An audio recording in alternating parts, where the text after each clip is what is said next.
Olá, humanos! Vocês acreditam na imortalidade? Vocês acham ser possível haver vampiros entre nós ou pessoas que nunca envelhecem? Neste vídeo eu falarei sobre uma das figuras mais enigmáticas que já existiu. Reverenciado por muitas sociedades secretas atuais, considerado por alguns o maior filósofo que já existiu, este homem até hoje é um mistério. Humanos e humanas, conheçam o Conde de Saint-Germain.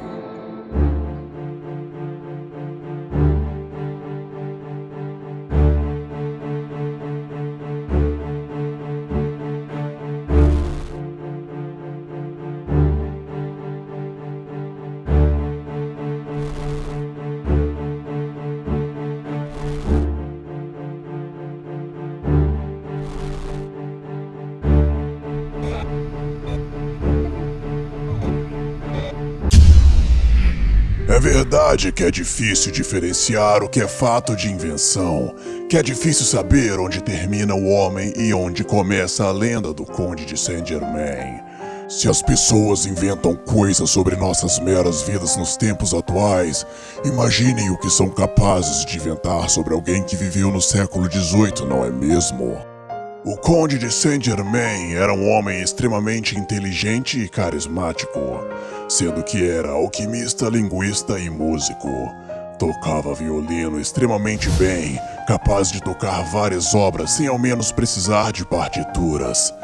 Robert Walpole, um famoso político britânico, escreveu em suas anotações que o Conde de Saint-Germain falava francês e italiano fluentemente e entendia polonês, embora fosse fácil perceber que nenhum desses idiomas era realmente seu idioma nativo, portanto ele não seria nem francês nem italiano, provavelmente de algum país cujo idioma nativo fosse espanhol ou português. Alguns dizem que ele falava bem mais que 4 idiomas fluentemente. Saint-Germain também parecia ser rico e estava sempre a presentear pessoas com pedras preciosas, embora ninguém sabia de onde vinha sua fortuna.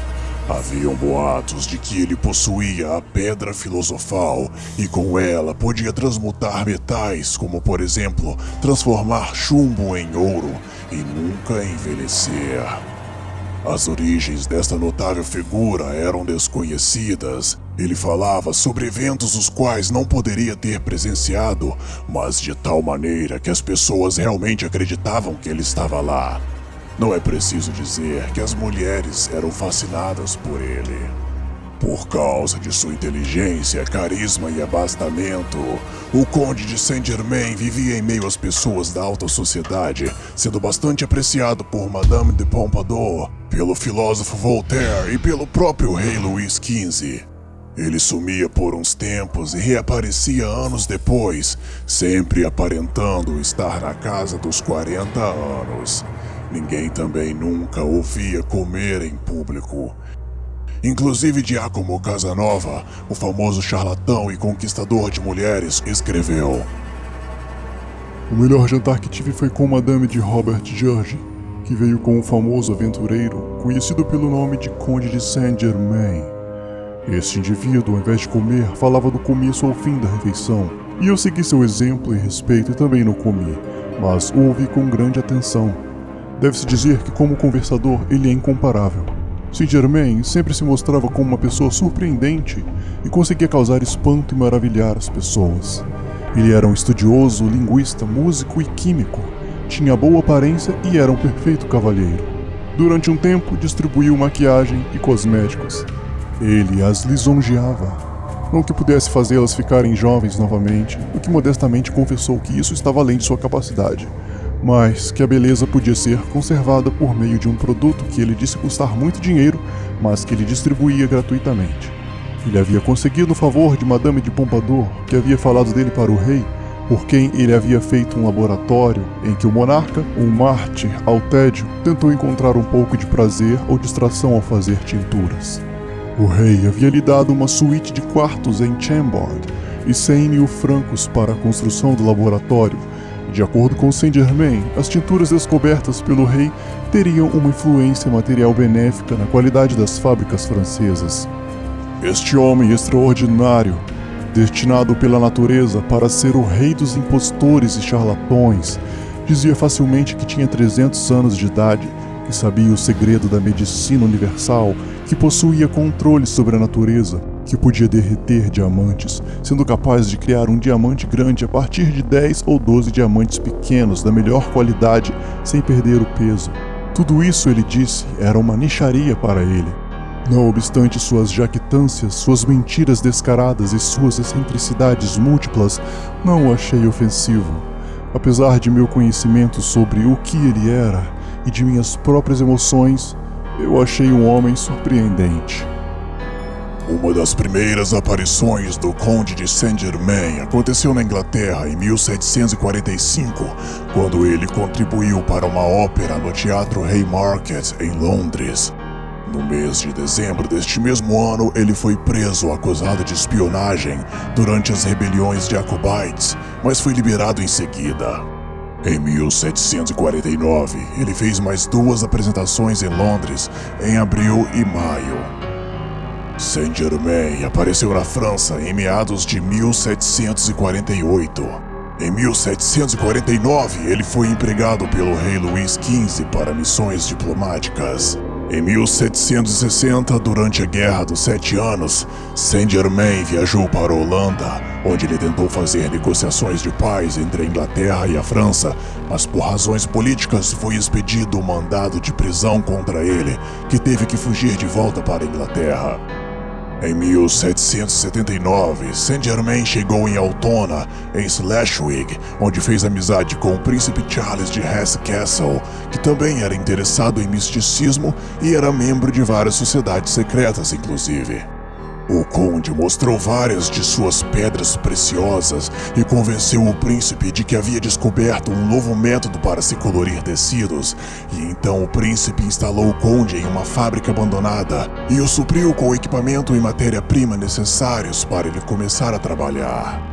O conde de Saint-Germain morreu no dia 27 de fevereiro de 1784, porém pessoas o viram depois desta data. Em 1785, um ano após sua morte, o Conde de Saint-Germain foi visto com Anton Mesmer, um hipnotizador pioneiro.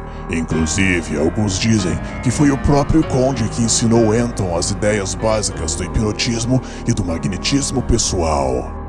Há registros oficiais da maçonaria que mostram que o Conde de Saint-Germain a representou em uma convenção no ano de 1785, um ano depois de ter morrido. Depois da tomada da Bastilha na Revolução Francesa em 1789, a Comtesse de Adhémar disse que ela teve uma longa conversa com o Conde de Saint-Germain. Ela também disse o ter visto novamente em 1821, sendo que mesmo após todo aquele tempo, ele aparentava estar na casa dos 40 anos, ou seja, 37 anos depois de ter morrido, Saint-Germain foi visto com a aparência de um quaternário. O filósofo Voltaire teria dito que o conde era um homem que nunca morria e que sabia tudo. O Emperor da Golden Dawn, David Griffin, disse que o Conde de Saint-Germain teve papel fundamental na guerra contra os Illuminati na Bavária, na Alemanha. In opposition to this Illuminati conspiracy, the Count of Saint-Germain gathered together all of the spiritual orders within and around Freemasonry. The alliance of spiritual orders gathered by the Count of Saint-Germain were able to check the plans of the Illuminati and stop them from infiltrating and controlling all of Freemasonry. Depois de 1821, o Conde de Saint-Germain adquiriu outra identidade. Albert Vanden, um jornalista e escritor inglês, disse ter conhecido um homem muito parecido com ele, que dizia se chamar Major Fraser. Este era um homem que vivia sozinho, era abastado, mas ninguém sabia de onde vinha sua fortuna. Tinha um enorme conhecimento sobre todos os países da Europa em todas as épocas. Seu conhecimento parecia não ter vindo de livros, parecia que ele havia presenciado os eventos históricos. e falava com um sorriso no rosto que conversou com Nero, Dante e tantas outras figuras históricas. Major Frazer desapareceu sem deixar rastros. Entre 1880 e 1900, membros da Sociedade Teosófica, inclusive a famosa mística Helena Blavatsky, alegaram que o Conde de Saint-Germain estava vivo e trabalhando no desenvolvimento espiritual do Ocidente. Reforço novamente que não se sabe o que é verdade e o que é mentira, mas uma coisa é certa: o Conde de Saint-Germain foi uma figura notável. Mas a história não acaba por aí. Nos anos 70, um homem chamado Richard Chanfrey ficou preso durante 6 anos por ter agredido uma mulher. Durante este tempo na prisão, ele leu vários livros, sendo que aprendeu sobre o Conde de Saint-Germain e absorveu sua personalidade. Quando saiu da prisão, clamou ser o próprio Conde de Saint-Germain. Sua fama começou quando ele teria transformado chumbo em ouro em um programa de TV, supostamente sem truques. Em 1972, ele conheceu a cantora Dalida e chegaram a cantar juntos em um programa de TV. Depois de se separarem, Chanfrey conheceu Paula DeLuz, uma milionária, e se tornou amante dela. Em 1983, Richard Chanfrey e Paula DeLuz se suicidaram ingerindo barbitúricos e inalando o gás do escapamento de carro, ou seja, o tão letal monóxido de carbono. Será que Richard Chanfrey era mesmo o Conde de Saint-Germain que voltou, ou nunca morreu? O próprio Saint-Germain do século XVIII alegava ser filho do príncipe Francis II Rákóczi da Transilvânia. Transilvânia. Não parece familiar? Pois esta é a região onde nasceu a inspiração para a lenda do Conde Drácula. É onde viveu Vlad o Empalador. Será que o Conde de Saint-Germain era um vampiro? Uma pessoa sedutora que nunca envelhece e nunca come. Há de se suspeitar, não? Pois há alguns casos curiosos envolvendo outras pessoas. Casos de pessoas muito parecidas, mas de épocas diferentes. Ou seriam a mesma pessoa? Temos, por exemplo, o caso de Paul Monet, um ator francês que viveu no século XIX, cuja semelhança com o ator Keanu Reeves é inegável. Ainda há muitos outros casos de pessoas que têm outras pessoas parecidas com elas que viveram em outras eras.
Existem várias teorias sobre o Conde de Saint-Germain. Uma delas diz que ele é um espírito que tem uma missão especial relacionada à evolução do planeta Terra, que ele está sempre reencarnando em diferentes épocas. Algumas das reencarnações de Saint-Germain seriam o profeta Samuel, o filósofo Platão, o mago e conselheiro Merlin, o filósofo Francis Bacon e até mesmo o navegador Cristóvão Colombo. Os místicos o consideram o mestre do sétimo raio e da chama violeta. Os maçons o consideram um herói. Quem ou o que teria sido o Conde de Saint-Germain? Teria mesmo ele sido um imortal? Um espírito com uma missão especial? Talvez o vampiro real. E se ele está por aí bem neste exato momento, em alguma missão especial, seja lutando contra os Illuminati ou ensinando segredos místicos? O que vocês acham, humanos? Vocês acreditam na imortalidade? Vocês acreditam que os sugadores de sangue, ou seja, os vampiros, estão entre nós?